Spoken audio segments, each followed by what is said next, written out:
అయ్యప్ప శివుడికి విష్ణువుకి జన్మించాడు అని మీకు తెలుసా? ఇప్పుడు మనం అయ్యప్ప స్వామి పూర్తి కథ తెలుసుకుందాం. పూర్వం రంభ మహిషి రూపం ధరించినప్పుడు ఆమెకి మహిషాసుడు అనే రాక్షసుడు జన్మించాడు. మహిష అంటే గేదె, అసుర అంటే రాక్షసుడు. మహిషాసుడు బ్రహ్మకు కఠోరంగా తపస్సు చేసి కేవలం ఆడవాళ్ల చేతిలో మరణం ఉండేలా వరం కోరుకోగా బ్రహ్మ వరం ఇవ్వడంతో మహిషాసుడు చేస్తున్న ఎన్నో అరాచకాలను ఆపలేక బ్రహ్మ, విష్ణువు, శివుడు ఈ ముగ్గురు కలిసి దుర్గాదేవిని సృష్టించారు. దుర్గాదేవి 9 రోజులు వేరువేరు రూపాలతో మహిషాసుడితో యుద్ధం చేసి హతమార్చి లోకానికి శాంతిని తెస్తుంది. తన అన్నను ఇలా దేవుళ్లందరూ కలిసి చంపారు అని తెలుసుకున్న మహిషి కోపంతో ఆ దేవుళ్ళకి నరకం చూపించాలి అని బ్రహ్మకి కఠోరంగా తపస్సు చేయడం మొదలు పెడుతుంది. ఓం ఓం ఓం అని అంటూ గట్టిగా అరుస్తూ ఏమీ తినకుండా ఏమీ తాగకుండా వందల సంవత్సరాలు తపస్సు చేస్తుంది. కాని బ్రహ్మదేవుడు కనికరించడు. కాని మహిషి మాత్రం తన పట్టు వదలకుండా తన శరీరం అంతగా సన్నగా మారి ఎముకలు బయటకి కనబడుతున్నా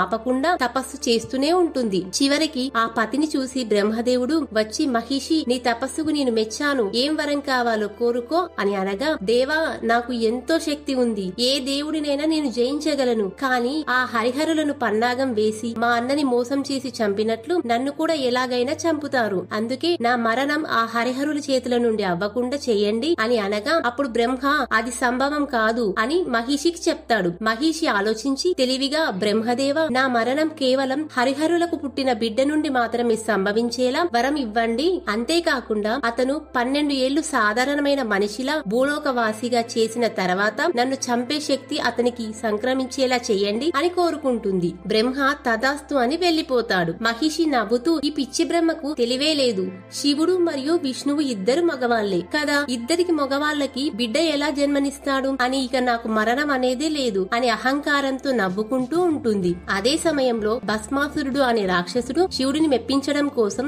ఒంటికాలు మీద నదీ తీరం దగ్గర కఠోరమైన తపస్సు చేస్తాడు. అతన్ని మెచ్చి శివుడు వచ్చి, ఏం వరం కావాలయ్య నీకు అని అనగా, నా శత్రువులను నేను సునాయాసంగా హతమార్చాలి, అందుకే నేను ఎవరినైనా సరే వారి తల మీద నా చెయ్యి పెడితే వాళ్ళు ఆ తక్షణమే భస్మమైపోవాలి అని కోరుకుంటాడు. భస్మాసురుడా, ఈ కోరిక వల్ల ఇతరులకే లేదా నీకు కూడా హాని ఉంటుంది అని శివుడు వేరే ఏ కోరికైనా కోరమని చెబుతాడు. ఓ శివ, నేను నీకు కఠోరమైన తపస్సు చేసి నిన్ను మెప్పించాను, ఇదేనా నీ భక్తికి నీవు ఇచ్చే విలువ? తగదు శివ, తగదు, నాకు భస్మం చేసే వరమే కావాలి అని పట్టుబడతాడు. సరే, నీ కర్మ అనుకొని తదాస్తు అని అంటాడు. ఆ వరం రాగానే అహంకారంతో, ఓ పరమేశ్వర, నేను వరం అనగానే నువ్వు ఇవ్వకూడదు అని అనుకున్నావు కదా, నువ్వు ఇప్పుడు కూడా నాకు వరం ఇచ్చావో లేదో నాకు ఎలా తెలుస్తుంది? అందుకే ముందుగా నీ తలపైన నేను చేయి పెడతాను, చూద్దాం నువ్వు భస్మం అయిపోతావో లేదు అని శివుడి వైపు పరిగెత్తి పట్టుకోవడానికి ప్రయత్నిస్తూ ఉంటాడు. ఇదంతా ఆ విష్ణువు చూసి నవ్వుకొని, శివయ్య, ఏం చేస్తున్నావయ్యా నువ్వు అని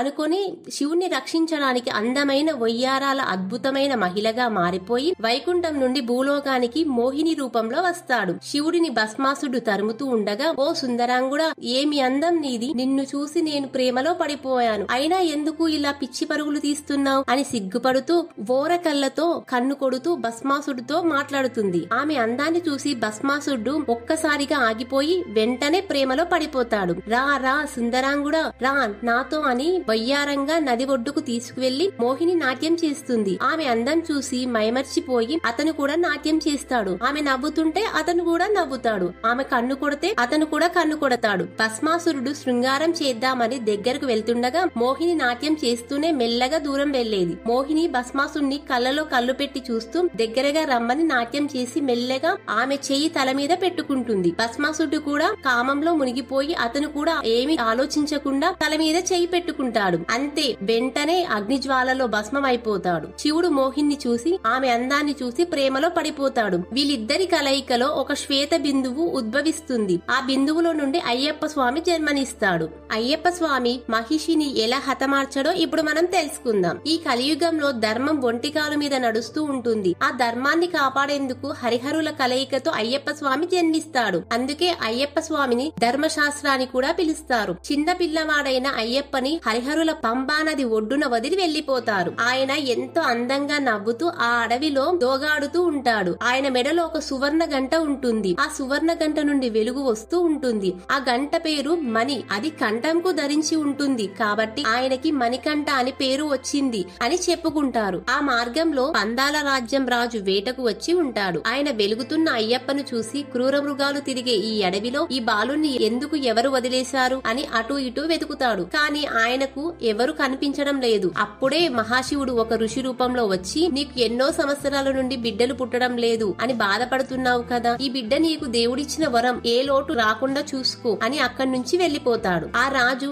చిన్న పిల్లవాడైన అయ్యప్పని తీసుకుని ముద్దులాడుతూ రాణి దగ్గరకు తీసుకువెళ్తాడు. ఆమె కూడా ఆ చిన్న బిడ్డ అయ్యప్పను స్వామిని చూసి ఎంతో అపురూపంగా ప్రేమతో పెంచుతుంది. స్వామి వచ్చిన వేళ విశేషాన సంవత్సరం తిరగక ముందే రాజ్యం మొత్తం పంటలతో ప్రజలందరూ సంతోషంలో మునిగిపోయారు. తర్వాత మహారాణికి కూడా ఒక బిడ్డ జన్మనిస్తారు. అతని పేరు రాజు అని పెట్టారు. అయ్యప్ప స్వామి చిన్నప్పటి నుండే గురువు దగ్గర అన్ని విద్యలు వేద జ్ఞానాలు నేర్చుకున్నాడు. గురువు కూడా ఇవన్నీ చూసి ఆశ్చర్యపోయేవాడు. తప్పకుండా ఈయన ఆ దేవుళ్ల వరం అని అనుకొని చాలా సంతోషించేవాడు. ఆ గురువుకు ఒక కొడుకు ఉండేవాడు. అతను గుడ్డివాడు మరియు చెవిటివాడు. ఆ గురువు బాధను చూసి గురుదక్షిణ క్రింద అయ్యప్ప స్వామి ఆ పిల్లవాడికి చూపు తిరిగి తెప్పిస్తాడు. రాజ్యంలో ఉన్న ప్రజలందరూ ఆయనని అయ్యా అప్ప అని ఆయనని ఒక దేవుడిలా మర్యాదలు ఇస్తూ ఉండేవారు. వీళ్ళు అయ్యప్ప తల్లిదండ్రులు కాదు అని తెలిసినా ఎంతో ప్రేమగా వాళ్ళతో ఉండేవాడు. రాజశేఖరుడు అయ్యప్పని రాజులా పట్టాభిషేకం చేయాలి అని నిర్ణయించుకుంటాడు. కానీ ప్రధానమంత్రికి ఇది ఇష్టం లేదు. ఎందుకంటే ప్రధానమంత్రి రాజ్య నిధులు మరియు ఆయన తప్పులు చేస్తున్నప్పుడు అడ్డంగా అయ్యప్ప పట్టుకొని నిలదీశాడు. ఇప్పుడు ఇతను రాజు అయితే నేనే చావాలి అని అనుకొని రాణి దగ్గరకు వెళ్లి కన్న కొడుకు ఉండగా ఈ పెంపుడు పిల్లవాడిని రాజు ఎలా చేస్తారు అని ఉన్నది లేనిని చెప్పి ఆమె బుద్ధి మార్చేస్తాడు. ఇద్దరు కలిసి అయ్యప్పని చంపడానికి ఎన్నో ప్రయత్నాలు చేస్తారు. కానీ అక్కడ ఉన్నది ఎవరు? అయ్యప్ప. ప్రతి ఒక్క ఆపద నుండి తప్పించుకుంటాడు. కానీ ఒక ప్రమాదంలో అయ్యప్పకు ఒక గాయం అవుతుంది. అప్పుడు శివుడు విష్ణువు వైద్యుల్లా వచ్చి నయం చేస్తారు. ఎలాగైనా తన కొడుకు రాజు చేయాలి అని మహారాణి తనకు విపరీతమైన తలనొప్పి వచ్చినట్లు మంచం మీద ఎన్నో రోజులుగా పడుకొని నటిస్తూ ఉంటుంది. మంత్రి వైద్యులందరికీ ఈ నొప్పిని తగ్గాలి అంటే పులిపాలు తాగాలి అని. పులిపాలు ఎప్పుడు ఇస్తుంది? కేవలం ఆ పులికి పిల్లలు పుట్టినప్పుడు పులి దగ్గరికి వెళ్తే ఇక మరణమే అని రాజుకు చెప్పగా అది విన్న అయ్యప్ప నేను వెళ్తాను అని అంటాడు. మహారాజు వద్దు అయ్యా, ఇది చాలా ప్రమాదకరం అని ఎన్ని చెప్పినా కూడా అయ్యప్ప స్వామి వినడు. ఇక సరే అని ఒక నల్లటి సంచిలో 3 కళ్ళతో ఉన్న టెంకాయ, భగవంతుని కొరకు పూజ చేసే వస్తువులు, తినడానికి ధాన్యాలు అన్ని కట్టి ఆ సంచిని అయ్యప్పకి ఇస్తాడు. ఆ మూటను ఇరుముడి అని అంటారు. ఇరుముడిని అయ్యప్ప శిరసు మీద ధరించి క్రూర మృగాలు తిరిగే అడవిలో ఒంటరిగా పులిపాల కోసం ప్రయాణం చేస్తూ ఉంటాడు. ఆ అడవిలో ఉన్న ఒక గ్రామంలో మహిషి అక్కడున్న గిరిజనులను చంపుతూ హింసిస్తూ ఉండేది. ఆ రోజు మహిషి నిద్రపోతూ ఉండగా కలలో మృత్యువు తల మీద ఇరుముడి పెట్టుకొని ఈ అడవిలో తిరుగుతూ ఉన్నాడు, నీ మరణం రేపే అని ఒక కల వస్తుంది. కోపంతో నాకు మరణమా అని గర్వంగా నవ్వుతూ అయ్యప్ప దగ్గరికి వెళ్తుంది. మహిషి అయ్యప్ప వెతుకుతున్న మార్గంలో నిలబడి రా బాలుడా రా, నాతో యుద్ధం చేయి అని అస్త్రాలు వదులుతుంది. అయ్యప్ప స్వామి అప్పుడు కూడా నవ్వుతూ మహిషితో కఠోరమైన యుద్ధం చేస్తాడు. ఆ యుద్ధాన్ని చూడటానికి దేవతలందరూ భూమి మీదకి దిగి వచ్చారు. అయ్యప్ప గుద్దే గుద్దులకి మహిషి రక్తం కక్కుకొని ప్రాణం వదిలేస్తుంది. మరణించిన ఆ ఘోరమైన శరీరం నుండి అందమైన లీలావతి అనే కన్య ఉద్భవిస్తుంది. ఆమె పూర్వజన్మలో ఒక మహాముని కుమార్తె. ఎంతో అందంగా ఉండేది. ముని దగ్గర శిష్యరికం చేస్తున్న దత్తాత్రేయుడిపై మనసు పడి నాతో శృంగారం చెయ్యి, నా కోరికను తీర్చు, నన్ను వివాహం చేసుకోమని అడగగా అతను నిరాకరిస్తాడు. ఆమె వెళ్లి మహాముని అడగగా అమ్మా ఆ దత్తాత్రేయుడు నీకు అన్నలాంటి వాడు అని ఎంత చెప్పినా లేదు, నాకు అతని కావాలి అని అనగా ఓ మూర్ఖపుత్రి, ఏంటి ఈ కామవాంఛ, ఈ అందాన్ని చూసుకొని కదా నీకు ఈ గర్వం, వచ్చే జన్మలో నువ్వు మహిషి అనే ఒక రాక్షసురాలిగా జన్మిస్తావు అని శపిస్తాడు. అలా మహిషిలా జన్మించి అయ్యప్ప స్వామి ద్వారా లీలావతికి శాప విమోచనం కలుగుతుంది. అందగాడు అయిన అయ్యప్పను చూసి నన్ను వివాహం చేసుకోమని కోరగా లీలావతి ఇంత జరిగినా కూడా నీ మోహపు కోరికలు వీడలేకపోతున్నావే, ఈ జన్మలో నేను బ్రహ్మచారుడను, వేరే ఏదైనా కోరుకో అని తీరుస్తాను అని అనగా లీలావతి ఏడుస్తూ స్వామి నన్ను క్షమించండి, మీకు ఎప్పుడూ పూజలు చేసుకునేలా ఆశీర్వదించండి అని కోరుకుంటుంది. సరే అమ్మా, ఇక నుండి నువ్వు మాలికా పురోత్తమం అనే పేరుతో నా భక్తుల చేతిలో పూజలు అందుకుంటావు, వాళ్ళని నువ్వే కటాక్షించాలి అని వరమిస్తాడు. ఇప్పటికీ కూడా శబరిమలలో మాలికా పురోత్తం భక్తులు పూజిస్తారు. ఇదంతా గమనించిన శివుడు అయ్యప్ప దగ్గరికి వచ్చి నాయనా ఈ భూమి మీదకు వచ్చిన కార్యం ముగించావు, ఇక నాతో వచ్చేయ్ అని అనగా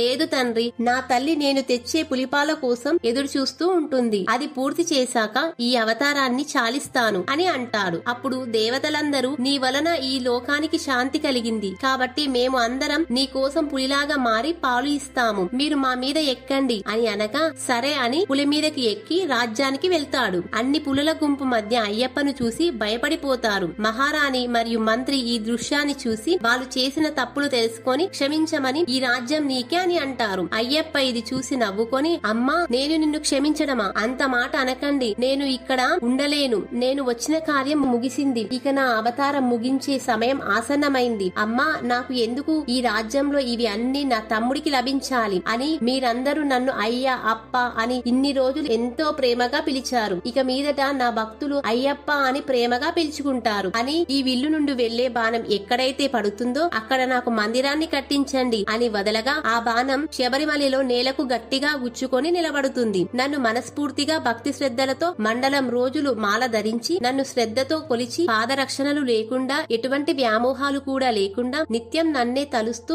ఎవరైతే నేను చెప్పిన 18 నియమాలు పాటిస్తారో వారు కోరుకున్నది ప్రసాదిస్తాను అని చెప్పి అవతారం చాలిస్తాడు. అయ్యప్ప చెప్పినట్లే మహారాజు ఆలయం కట్టిస్తాడు. 18 మెట్లు కట్టించి విగ్రహం ఎలా పెట్టాలి అనే ఆలోచనలో పడుతూ అప్పుడు స్వయంగా అయ్యప్ప స్వామి పరశురాముని పంపించి తన విగ్రహాన్ని ప్రతిష్ఠింపజేస్తాడు. అప్పటి నుండి ఇప్పటి వరకు స్వామివారు శిలారూపంలో మాలలు ధరించి వస్తున్న భక్తులను కటాక్షిస్తూ ఉంటారు. 41 రోజులు మాల వేసి 18 కొండలు ఎక్కి అష్ట కష్టాలు పడి ఆఖరికి 18 మెట్లు ఎక్కి స్వామిని దర్శించుకుంటారు. ఈ మాల వేసిన తర్వాత తాగుడు మానేసి వాళ్ళ జీవితాల్లో ఎంతో సంతోషంగా ఉన్నాయి అని చాలా మంది చెప్పుకుంటారు. ఇది పూర్తి అయ్యప్ప స్వామి వారి కథ. అందరూ చెప్పండి స్వామియే శరణమయ్యప్ప.